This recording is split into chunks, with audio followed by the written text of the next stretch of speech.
बड़ी खबर है, यूपी राजस्थान विधानसभा उपचुनाव पर बीजेपी में मंथन तेज है। उपचुनाव पर बीती रात जेपी नड्डा के आवास पर एक अहम बैठक हुई है।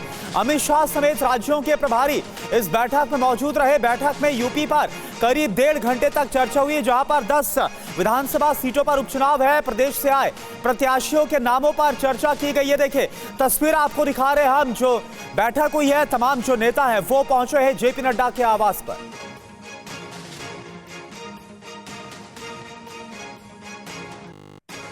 और इस वक्त हमारे पॉलिटिकल एडिटर आमोद राय जुड़े हुए। आमोद राय, कुछ पता चल पा रहा है बैठक में क्या चर्चा हुई है, क्या जानकारी मिल पा रही है?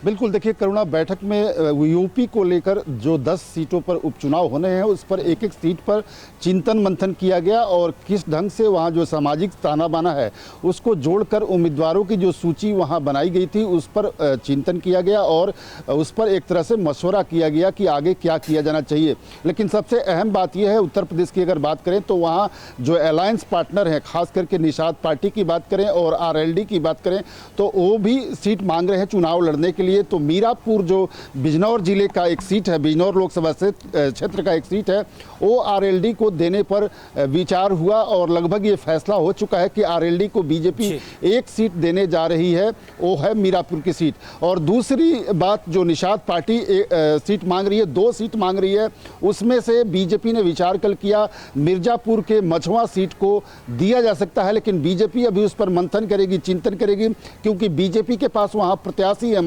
मझवा में। तो लिहाजा बीजेपी ये कोशिश करेगी कि संजय निषाद की पार्टी को अपना उम्मीदवार देकर उनके सिंबल पर भले ही लड़ाए, लेकिन उम्मीदवार बीजेपी का हो। अभी उस पर एक राउंड की चर्चा उनसे होगी, उसके बाद इस पर फैसला लिया जाएगा। राजस्थान में जहां तक बात करें तो 7 सीटों पर उपचुनाव है और उन सभी सीटों पर सिलसिलेवार चर्चा हुई और उम्मीदवारों का नाम जो वहां से आया था पैनल बनाकर उस पर चर्चा हुई। उसमें कौन से उम्मीदवार हो सकते हैं, इन तमाम मुद्दों पर चर्चा किया गया। लेकिन अहम बात यह है कि जो राजस्थान के उप मुख्यमंत्री बैरवा हैं, उनसे अलग से भी चर्चा केंद्रीय नेतृत्व ने 1 घंटे की। जिस तरह के विवाद पिछले दिनों लगातार उनसे जुड़े रहे, उसको लेकर उनसे चर्चा की गई, उन्होंने सफाई भी दिया है उसको लेकर।